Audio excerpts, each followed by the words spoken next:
Hi friends, welcome to our channel Telugu info media. తిరుపతిలోని గోవిందరాజస్వామిని వెంకటేశ్వరుడి అన్నగా చెప్తారు. ఇక తిరుపతి వెంకటేశ్వరుడే స్వయంగా తాను తన అన్న గోవిందరాజులు చెప్పినట్టు నడుచుకుంటాడని మరి ఒకానొక సందర్భంలో చెప్పినట్టు కొన్ని పురాణాల ద్వారా తెలుస్తుంది. గోవిందరాజస్వామి ఆలయం తిరుపతి పట్టణంలో ఉన్న మరి రైల్వే స్టేషన్ సమీపంలో ఉంటుంది. ఇక్కడ కొలువైన దేవుడు గోవిందరాజస్వామి. ఈయన్ని శ్రీ వెంకటేశ్వరునికి అన్న అనే అంటారు. తమ్ముడి వివాహానికి కుబేరుడు అప్పుగా ఇచ్చిన ధనాన్ని కొల్చి అలసిపోయి దిగువ తిరుపతిలో విశ్రాంతి తీసుకుంటున్నాడు అని భక్తుల నమ్మకం. ఇక గోవిందరాజస్వామి దేవాలయం దగ్గరలోని కొలను అనేక చారిత్రాత్మక ఉద్యమాలకు పుట్టినిల్లు. వైష్ణవ ఉద్యమానికి రామానుజాచార్యులు ఇక్కడే బీజం వేసినట్టు చెప్తారు. శేషశయన స్థితిలో ఉన్న గోవిందరాజస్వామి తమిళనాడులోని చిదంబరం నుండి ఇక్కడికి వచ్చాడని శాసనాల ద్వారా తెలుస్తుంది. మరి ప్రాణభయంతో అక్కడి పూజారులు స్వామివారిని ఇక్కడికి తీసుకుని రాగా రామానుజాచార్యులు వారికి ఆశ్రయం కల్పించాడని శాసనాలు చెప్తున్నాయి. ఇక గోవిందరాజస్వామి ఆలయంలో ఆయన కాళ్ల వద్ద సొమ్మును కొలవడానికి వినియోగించిన కుంచె కూడా కనిపిస్తుంది.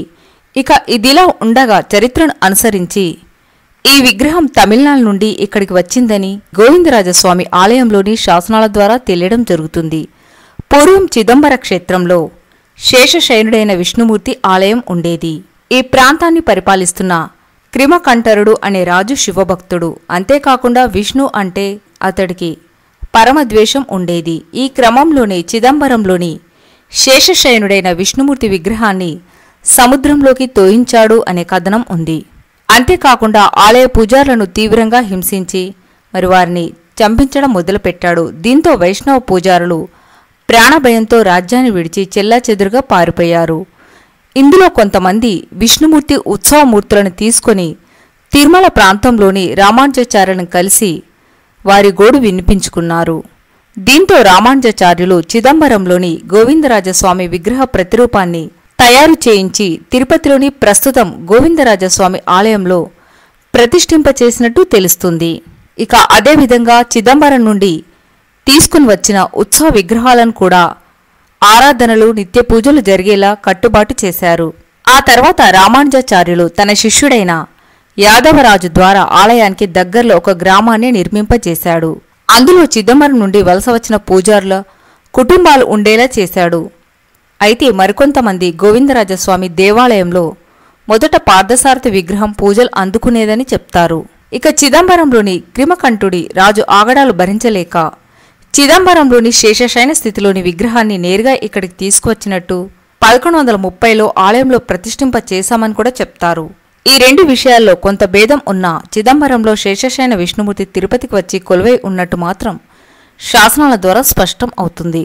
మరి అదేవిధంగా ఆలయంలోని శాసనాల ప్రకారం క్రీస్తు శకం 1235లో 3వ రాజరాజ చోళుడు ఈ ప్రాంతాన్ని పరిపాలించే సమయంలో ఆలయం అభివృద్ధికి బాగా పాటుపడ్డాడు. ఇక 1506లో విజయనగర రాజులు సాలువ వంశకాలంలో ఆలయం అనేది ఆలయ అభివృద్ధికి అనేక భూములను దానంగా ఇచ్చినట్టు తెలుస్తుంది. ఇక గర్భగుడిలో గోవిందరాజస్వామి విగ్రహం శేషశయన ఆదిశేషుడిపై పడుకొని ఉన్నట్టుగా ఉంటుంది. ఉత్తర దిక్కున పాదాలు, దక్షిణ దిక్కులో తల పెట్టుకుని శంకు చక్రాది ఆయుధాలతో చతుర్భుజుడై నాభి నుంచి కమలం ఉద్భవించి అందులో బ్రహ్మ ఉంటాడు. అంతేకాకుండా తలకు కిరీటం, దివ్య ఆభరణాలు కూడా స్వామివారికి ఉంటాయి. మూల విరాట్టు గోవిందరాజస్వామితో పాటు ఆండాల్ అమ్మవారు, ఇతర ఆలయాలను కూడా మనం ఆలయ ప్రాంగణంలో చూడవచ్చు. అయితే ఇక్కడి విగ్రహం మట్టితో చేసినందువల్ల అభిషేకం జరగదు. తిరుమలలోని వెంకటేశ్వర స్వామి ఆలయంలో లాగానే గోవిందరాజస్వామి ఆలయంలో కూడా వైఖాసన ఆగమ పద్ధతులే పాటిస్తారు. ప్రధాన ఆలయానికి 2 గోపురాలు ఉన్నాయి. వీటిపై రామాయణ మహాభారత గాథలను అందమైన శిల్పాల రూపంలో చెక్కడం జరిగింది.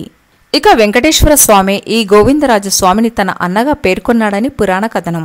ఇందుకు సంబంధించిన కథనం ఒకటి ప్రచారంలో ఉంది. దాని ప్రకారం ఒకసారి కాశీరాజు కుటుంబ సమేతంగా శ్రీనివాసుని సేవించి సంతాన భిక్షను కోరేందుకు తిరుమల వచ్చాడు. ఇక వారిద్దరికీ స్వామివారి దర్శనం బాగానే జరిగింది. ఆ రోజు రాత్రి వారు తిరుమలలోని నిద్రకు ఉపక్రమించారు. అప్పుడు స్వామివారు రాణి కలలో కనిపించి సంతాన భాగ్యాన్ని అనుగ్రహిస్తాను, కాని నీ ముక్కెల్లో ఉన్న మణిని ఇవ్వమని అడిగాడు. దీంతో ఆమె తాను భర్త అడుగుజాడలో నడుచుకుంటానని, అందువల్ల ఆయన చెప్తేనే ఇస్తానని శ్రీనివాసుడికి సమాధానం ఇచ్చింది. అందుకు స్వామివారు కూడా నేను నా అన్న గోవిందరాజుకు ఆధీనుడును, ఆయన చెప్తేనే నీకు సంతాన భాగ్యాన్ని కలిగిస్తానని చెప్పి అంతర్ధానం అయ్యాడని కథనం ప్రచారంలో ఉంది. అందువల్లే తిరుపతిలోని గోవిందరాజస్వామిని తిరుమలలోని వెంకటేశ్వర స్వామికి అన్నగా భక్తులు భావిస్తూ వస్తారు. మరి ఇంతకు పూర్వం తిరుపతి వెంకటేశ్వరుడి దర్శనానికి వెళ్ళిన వారు, కొండపైకి ఎక్కలేని వారు మరి గోవిందరాజస్వామిని దర్శనం చేసుకుని మరి వెనుదిరిగేవారు.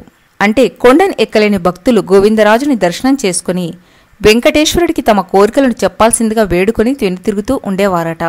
ఇక 1239లో వీర నరసింగ యాదవరాయలు ఆలయ నిమిత్తం ఎన్నో కానుకలను సమర్పించారు.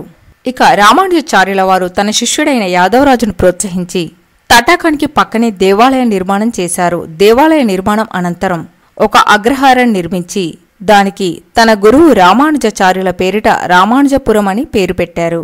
తర్వాతి కాలంలో అదే తిరుపతి నగరంగా ఎంతో ప్రసిద్ధిని పొందింది. తిరుమల శ్రీనివాసుడు, తిరుపతి గోవిందరాజులు రెండు విష్ణు స్వరూపాలే అయిన భక్తులు గోవిందరాజస్వామిని శ్రీనివాసుని అన్నగా భావిస్తారు. మరి ఇంతకు పూర్వం తిరుపతి వెంకటేశ్వరుని దర్శనానికి వెళ్లిన భక్తులు తిరుపతిలోని గోవిందరాజస్వామి దర్శనం చేసుకుని కొండ ఎక్కేవారట. సో ఫ్రెండ్స్, తెలుసుకున్నారు కదా. మరి ఇలాంటి ఎన్నో ఆసక్తికరమైన అంశాలు తెలుసుకోవాలి అంటే తెలుగు ఇన్ఫో మీడియా ఛానల్ని సబ్స్క్రైబ్ చేయండి. మీకు కనుక వీడియో నచ్చితే తప్పక లైక్ చేయండి, షేర్ చేయండి, సబ్స్క్రైబ్ చేయడం మర్చిపోదు. Thanks for watching.